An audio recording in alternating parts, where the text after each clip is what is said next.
Hello guys, welcome to my vlog. Another day, another vlog.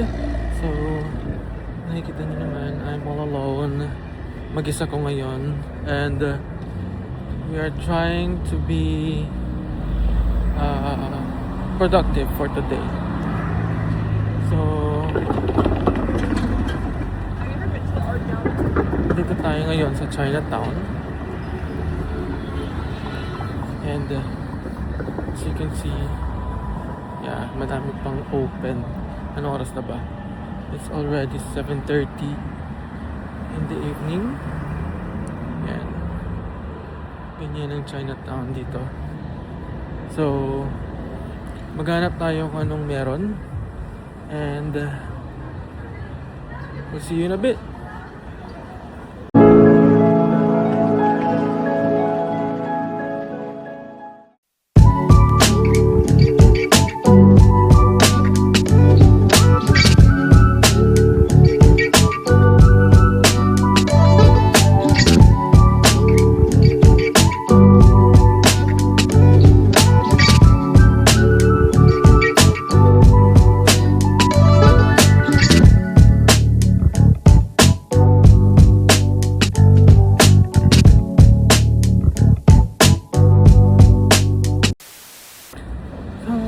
I'm craving for something sweet. Maghanap tayo ng dessert or drinks. Medyo nauuhaw na rin kasi ako. So, yeah. Let's see kung saan tayo mapadpad. Tsaka andun na yung CN Tower, oh, guys. Ayun yung CN Tower. Yun. Malapit lang siya sa CN Tower. Kaya madaming mga tao dito. Mga namamasyal pa. Mga walang trabaho. Or tapos na sa trabaho. Sana all.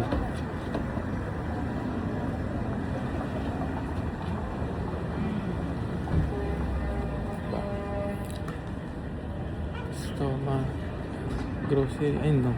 Sorry.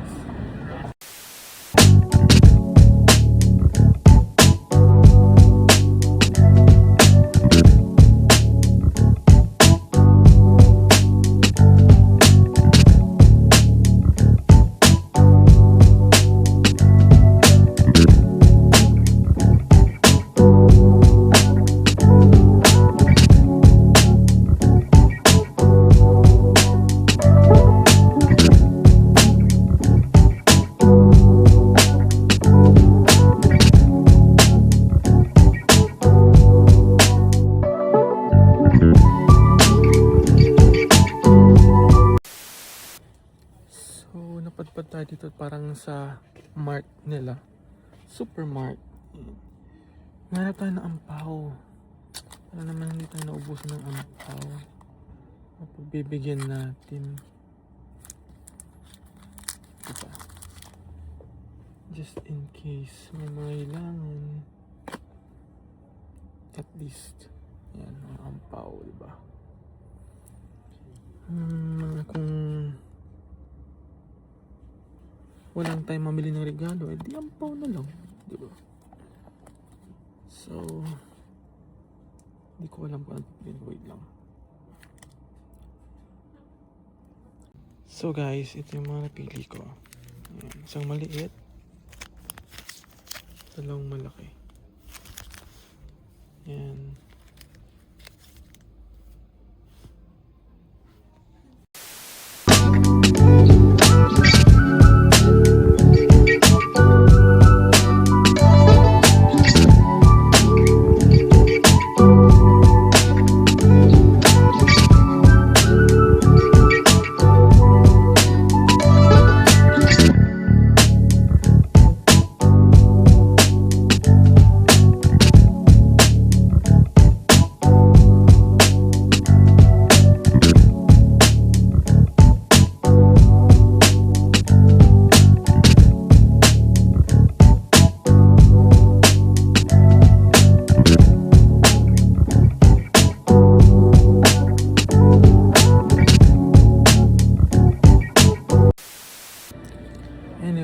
Tinry ko lang naman pumasok dito sa parang mall nila. kaso sarado na halos ng establishments. So, hanap tayo ng open.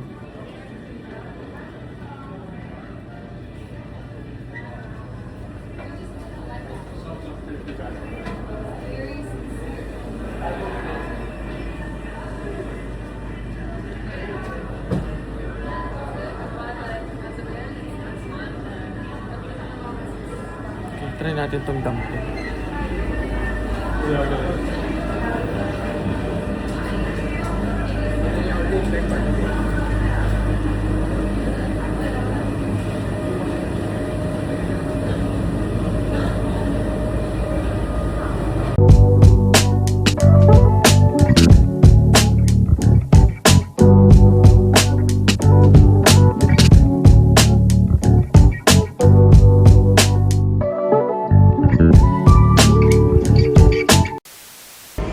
So, tatry natin tong dumpling nila. Soup dumpling. Dumpling with soup. Ayan. So, sawan. Ganyan lang. Soy and chili sauce. Let's try kung masarap. 5, 9, 5. 5, 9, 5. Kain.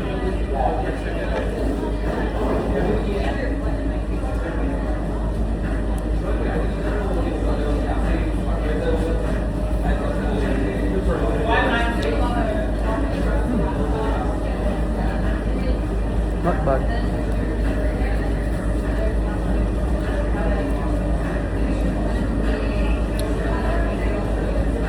Well, sarap pa rin yung Singapore. Authentic talaga. Pero ito kasi, hindi ka masyado nag-crave. Sakto lang naman yung lasa.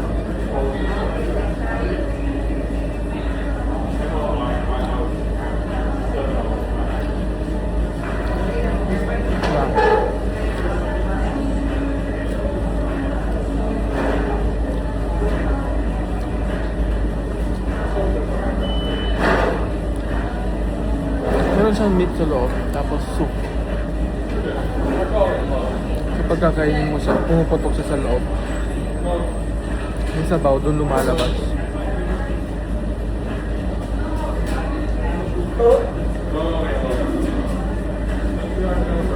So, tinawag siyang rolls.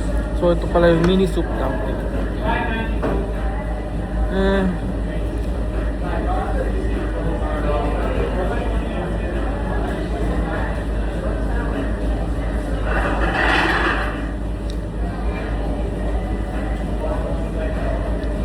Siguro kung walang sausawan,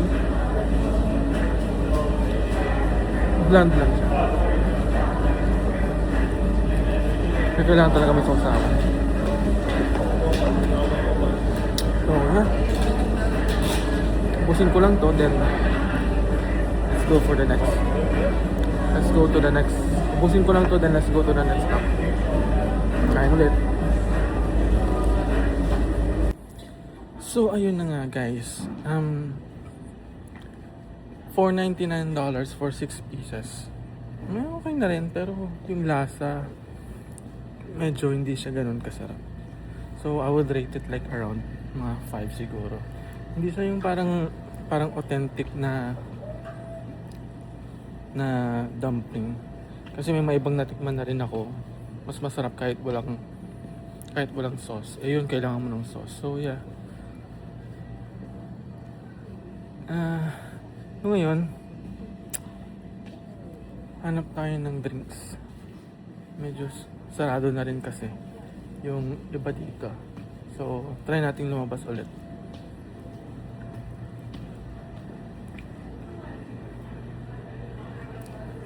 Yeah.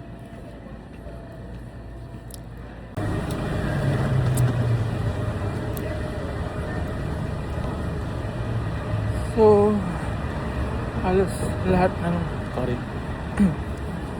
so yun na nga, kahit saan ako maglakad, halos lahat ng establishment dito sa labas sarado na kasi it's already like 8 something ng gabi. Yung maaga sila nagsasara dito. Unlike sa ibang lugar.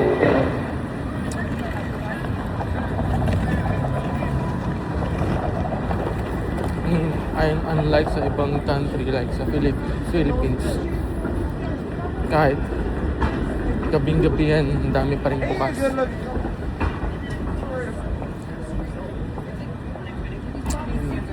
Meron din silang duck. Kaso ayoko ng duck. Hindi ako kumakain ng duck.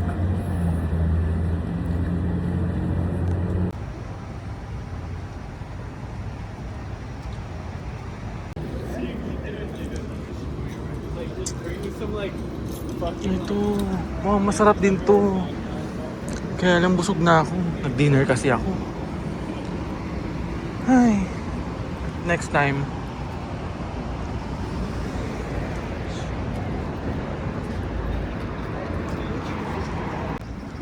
Yan, Ajisen Ramen. Yan, Ajisen Ramen. So, minsan kapag nagkikrave ako ng ramen or mga noodles, ganyan, may particular place akong pinupuntahan na Ajisen din, Ajisen Ramen. Kasi that place, wala, masarap yung pagkakagawa nila. Although same Ajisen, pero hindi kasi ganun kaalat. Unlike sa ibang lugar. Sobrang alat. Anyhow. Layo na nang narating natin guys, pero wala pa rin ako makitang drinks na gusto ko. Well, particular, I think milk tea lang naman. Milk tea lang naman din ang meron dito.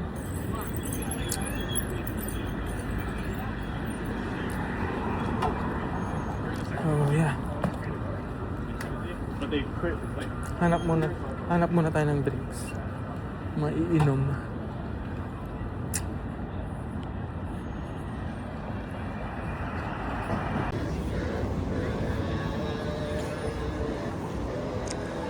Coco. Okay, so nandito tayo sa Coco. Ito yung parang milk tea shop dito sa Canada. So ito lang naman yung familiar ako so far na nandito sa Chinatown. Ayaw mag-risk kung masarap o hindi yung mga ibang milk tea shop kasi hindi naman ako familiar. Then kukunti lang, hindi ko pa maintindihan. At least dito sa Coco, natikman ko na siya before. Yes, thank you. Okay, so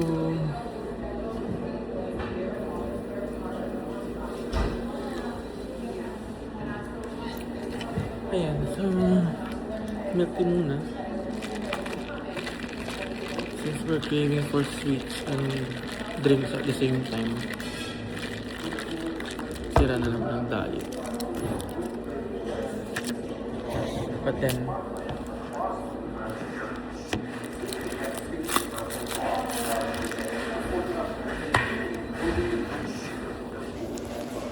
yeah. As I was saying, sira na naman ang diet, but then again, minsan lang naman.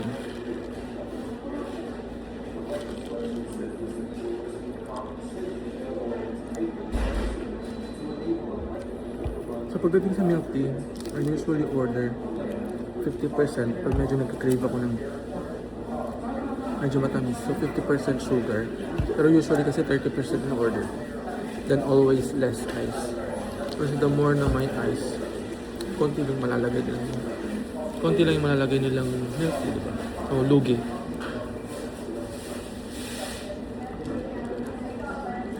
Yeah. And it's $7.10 for the medium size milk tea. Not bad. Hindi ko rin naman maubos yung large.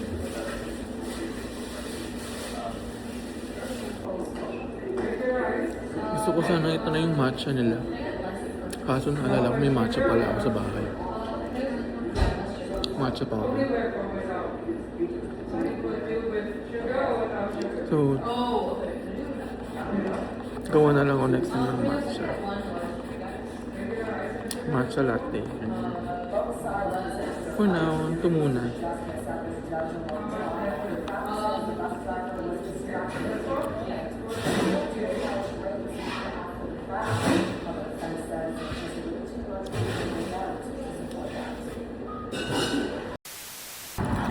Okay, so maglalakad-lakad tayo ulit.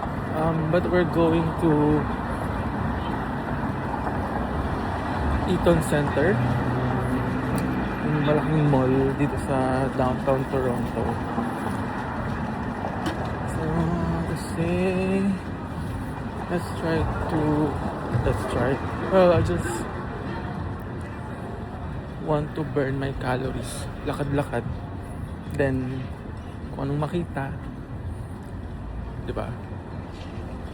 Kung anong magustuhan, then we'll see. Kung bibili ng something.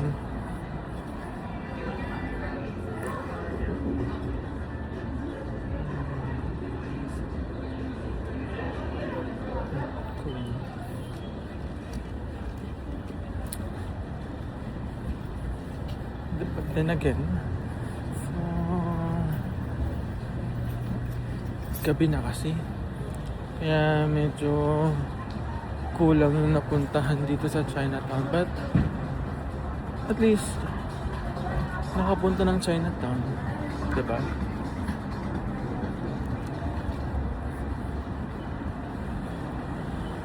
Nakakamiss din ng Singapore, in fairness. Whenever I see mga ganitong, kasi doon kahit saan ka lumingon, may mga authentic na mga Chinese food. Hindi kagaya dito, kailangan mo mag-travel minsan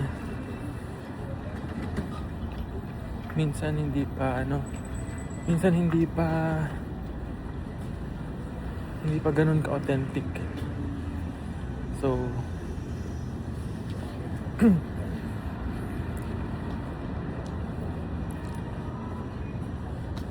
yeah, hanap tayo ng masasakyan. So mag-streetcar tayo, yung mga ganun. Pero may number kasi kung anong sasakyan going to Eaton. But for now, I don't know where. Hanap muna, okay?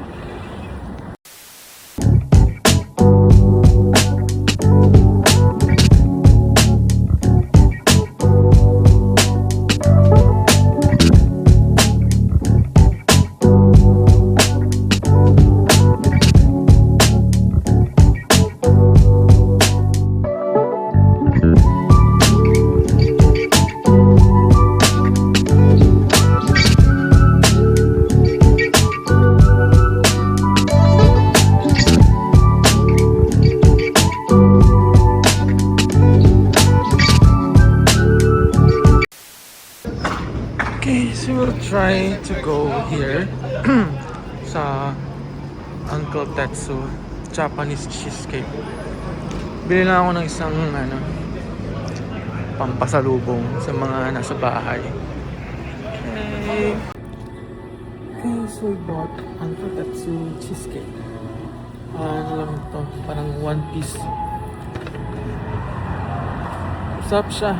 So, like, it's soft and fluffy.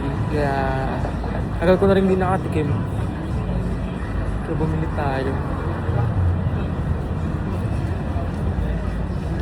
So, at least, mamaya pag nagutom, may kakainin tayo. So, I'm walking now here at the anong ba street? Danda Street. Dito yung Eaton Center.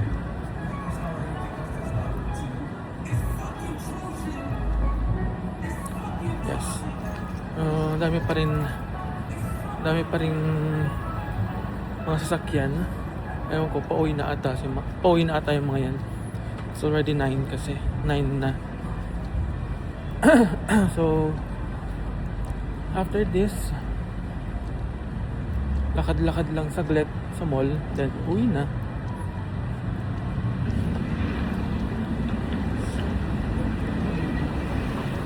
So, ano na try dyan?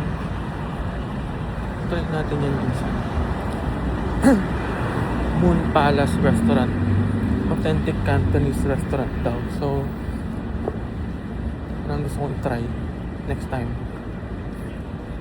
But for now, since gabi naman na, tapos na rin naman tayo mag-dinner, uwian na, diba?